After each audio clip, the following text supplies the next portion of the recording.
Hello, I'm Brigantia Blackbird of Blackbird's Brew. Happy Tuesday. I've got some thoughts to share with you today, and it could be summed up in one sentence.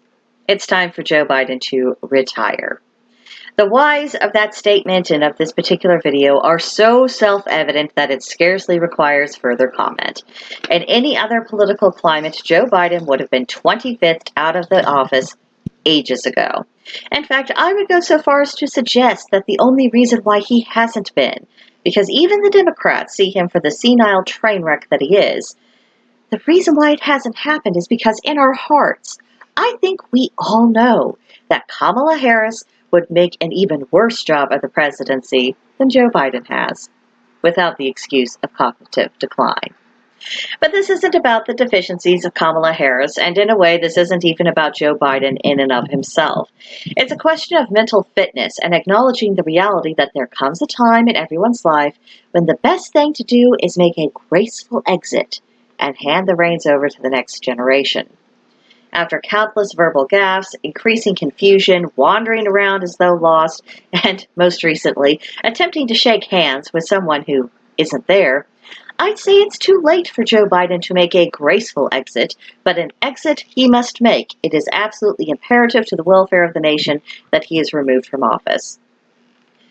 Now, just for a moment, let's set aside the fact that I am a constitutionalist, and so I am absolutely the implacable foe of pretty much everyone in power, including the Uniparty.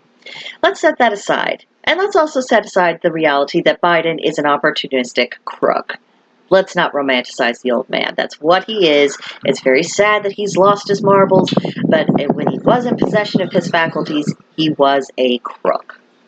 The fact that he mentally cannot cope is just as much of a threat to Americans' interest and security as the tyrannical policies that his puppet masters use him to put into place.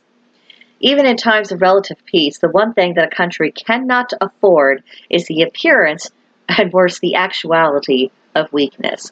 It invites aggression towards ourselves and any nation our country has had close dealings with.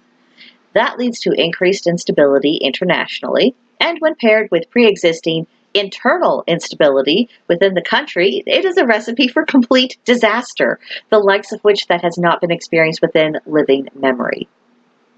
This is what comes when elections are decided by media propaganda rather than banking an honest examination of the candidates, their policies, track records, and results.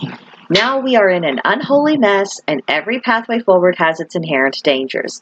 There are not going to be answers to the problems in this country that is going to make everyone happy or will be win-win situations. But the longer the situation goes on, the more costly and more dangerous it will be to extricate ourselves from it. Let's not take the route where we find out just how bad things can get. It's time to take corrective action. Invoke the 25th. Elect politicians who piss off the establishment.